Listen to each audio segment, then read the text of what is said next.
Ruben Amorim is so honest in his press conferences to a point of fault, actually. And how can we sit here and say to a manager, don't be as honest as what you are being? Because to be fair, I've interviewed him. I think he's fantastic. And I think he basically says what we're all probably thinking. They're the worst club side in history. There's problems at the club. However, don't offer yourself up. Don't offer yourself up ever. Ruben, don't do that. I'm talking as a 50-year-old person here who's at times thought that's the right thing to do. He's very young. He's saying the admirable thing. You know, I once watched Kevin Keegan in an England dressing room talk with real emotion at the end of a game about how I've taken it as far as I can, and he handed his notice in. But he'd had 2.5 years in the job. He'd had a couple of years in the job. Ruben, you've been there 6 months. What does that tell you? Don't offer yourself up. Just tell us how you're going to essentially drive a bus through that dressing room and what you're going to do to fix it. That's all you need to do. Focus on that. They've said that you're going to stay at the start of next season. The fans want you to stay. I include myself in that as well. I'm a fan. I want him to stay at the club. I want them to support him. I want them to give him a chance. Stop offering yourself up. Stop doing the honourable thing. The reasons that you're losing and the reasons that ultimately this club is failing at this moment in time is a series of things that not all are down to you. You didn't sign any of those players apart from Dorgu. You didn't sign any of those players. None of them are yours. If in a year and a half or in a year's time we're talking about a couple of transfer windows and you've made some significant changes to that squad and they're starting to become your team and we're still playing the same way, obviously he knows then at that point he's going to be in trouble. But he didn't want to take this job, Rebecca. He didn't want to take this job partway through a season. And what happens when you're a young person sometimes? You say, no, I'd rather come at the end of the season. But you take a job in your life sometimes because you get swayed into it and you think you're going to miss the opportunity, or you're doing it for a different reason, or you just end up folding and basically sort of giving in and saying, right, I'll do it. No, we need you now, or else it won't be there at the end of the season. And you'll be looking at it and think, I wish I just said no. That's what he'll be thinking. But now is not a time for him to offer himself up. Now is a time the club are supporting him. They're definitely going to put him in place at the start of the season. Just tell us how you're going to get it right. And I want to point towards Luke Shaw's interview, because I thought that was equally as telling, where he talked about we've got to look ourselves in the mirror and decide whether we're good enough to play for Manchester United. One, Luke, it's not your job to determine that. A player at Manchester United should have no control as to whether they're there or not. The manager of the football club decides whether you're good enough to play in that football team. He will determine that. And when the players are starting to come out and question publicly whether they're good enough to play for the club, you know how bad it is internally there. You imagine what they're saying to each other inside. I have this thing about negativity spiral. In my businesses, in my life, if I hear the energy sapping negativity spiral starting to move, whereby you can feel people are starting to have an influence over the others, and Luke's an experienced player now, honestly, I think you've got to wipe it out. You've got to wipe out every single player in that dressing room who doesn't believe that they have got total and utter confidence to play for that football club. And there are some players on that pitch and some players on the bench who I think can still do a good job for Manchester United. I don't believe it's a case of get rid of them all. I think there's some talent in there. I believe that. And this idea that they don't care, I'll repeat what I've said many, many times again, never ever think that of football players, right? No, if you said to a Manchester United player this morning, just ask the logical question, that is someone's 22, 23-year-old son that played out there in a red shirt last night, or 25-year-old son. Right, and ask that question, do they want to be criticised this morning? Do they want to be walking into Old Trafford in front of 75,000 on Sunday? And that is a hell of a game they've got to go and play on Sunday, by the way. And do they want to be actually walking out there as losers with a runners-up medal behind them? Do they want to lose football matches? Do they want to be criticised on social media? The answer is no. They do care. And they do they've worked thousands of hours to get to this position of playing for the club, but the club is eating them alive. The club is eating them alive. It's too big for them, and someone's got to get a grip of that club, and I think it has to be the manager. Ruben, you've got to get a grip of that club, and he's so young as well, but he's got to have support from above him to really do. Mikel Arteta's done a great job at Arsenal. He really has. From day one, he imprinted his standards on the club. He put the coaching systems in place. There's been progression all the way through, and he's got 5 years now under his belt, 6 years under his belt.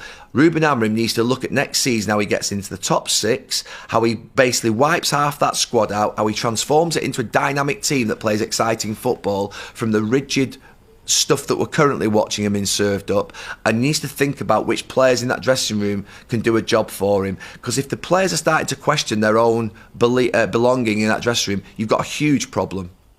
Have you also got a problem that without any European football and finishing 16th or 17th in the table, the likes of Matheus Cunha, who apparently from Wolves has already started to get the wheels in motion on a deal, might look at that now after last night and not fancy it? And if you can't get a Matheus Cunha, you're going to struggle this summer with that £100 million that you said is possibly what he's going to have to play with to get any players to.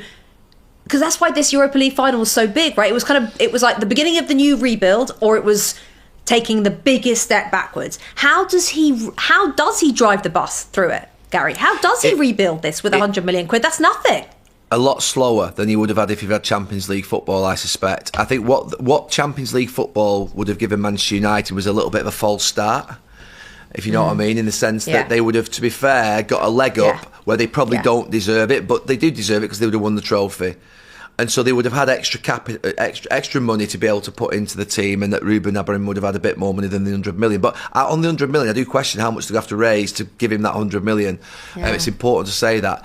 However, next season, they're going to have to start at a lower expectation level. We're now talking about probably, I don't know how many years. Yeah, how many years is it setting back last night? I hate to think. I don't know how bad the finances are in the club. I know it's not good. When the owner sits on your show and tells you that they're running out of money, and you look at the debt and you look at the payments and you look at the accounts, it's not rosy. It's not rosy. It's not in a great position. And that means that the club are going to have to stabilise. They're currently going still through a process of obviously letting go another 200 members of staff, which is a horrible time for everybody at the club.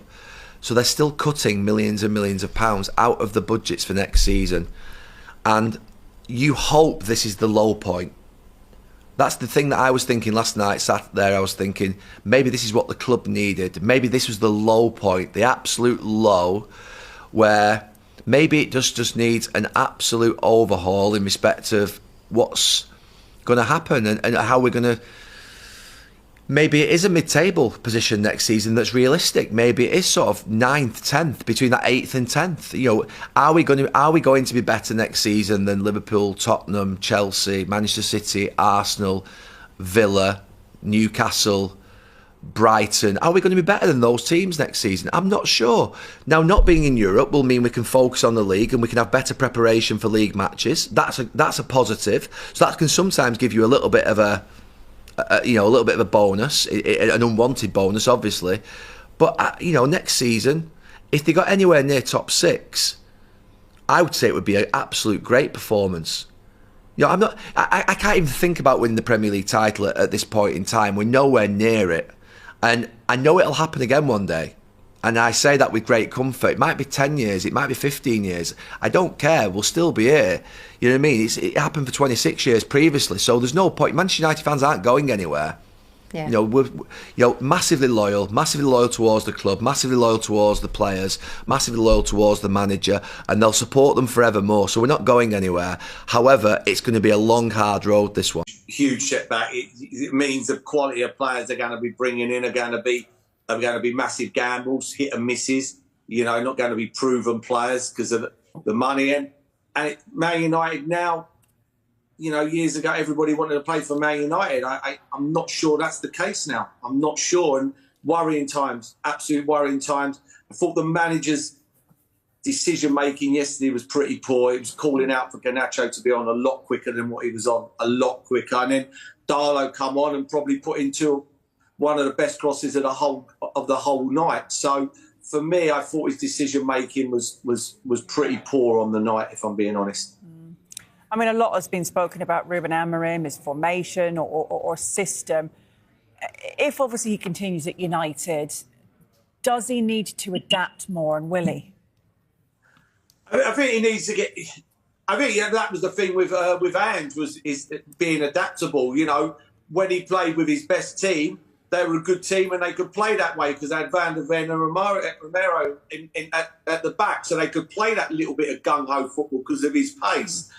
But again, with Amorim, when it ain't going well and he hasn't got the players to play he wants to play, then he's got to be a bit more flexible and go, you know what, I've got to swallow the way I play, and when I get the players in I want, and then we'll work on that. But at the moment, I don't know. I don't think he wants to be there, if I'm being honest. I think when you turn around and say, you know, I'd leave tomorrow with no compensation talks or anything, that tells me he wants to be put out of his misery. Obviously, we chatted about how bad it is there. He spoke about him claiming he'll walk away if he's not wanted. Is he wanted by the board, do you think? Do they have to stick with him? Because they've been through so many changes with managers and nothing seems to really be working. I think they're put in a position now, if they don't want him, they've had a result because he doesn't want any compensation. He said, I'll walk away. So with that, if they don't want him, they've got a way out. They have got a way out. They ain't going to have to pay fortunes to get rid of him. Yeah, he see this coming. He didn't want to come to the start until the end of the season. He knew there was a lot of work to be done, you know, and there's a lot more now. You know, I just don't see how, wherever they come next season, I don't see them finishing in the top half of the table again, which is, to sit here and say that about Manchester United, it's just mind-blowing in my opinion. It's just mind-blowing to think that I would be absolutely shocked if they finished in the top half of the table next season. We've said it's going to be tough to attract players without Champions League football, but what about holding on to players? Alejandro Garnacho didn't look very happy, did he? You wonder about his future. And Fernandes, more importantly, you said if the club thinks it's time to leave, then maybe I have to go. You know, that's what it's like. Football is like that sometimes if it comes to money. What do you think will happen to players like that? I think there's a lot of work to be done there. I really do. I think they've got to keep their better players, you know, and go from there. But I don't see too many of them going anywhere. I don't see too many of them being bought. You know, I think Bruno Fernandes will probably be one of them who could get bought. Garnacho because he's young, you know, but I don't see too many. I think a lot of them are going to be there next season.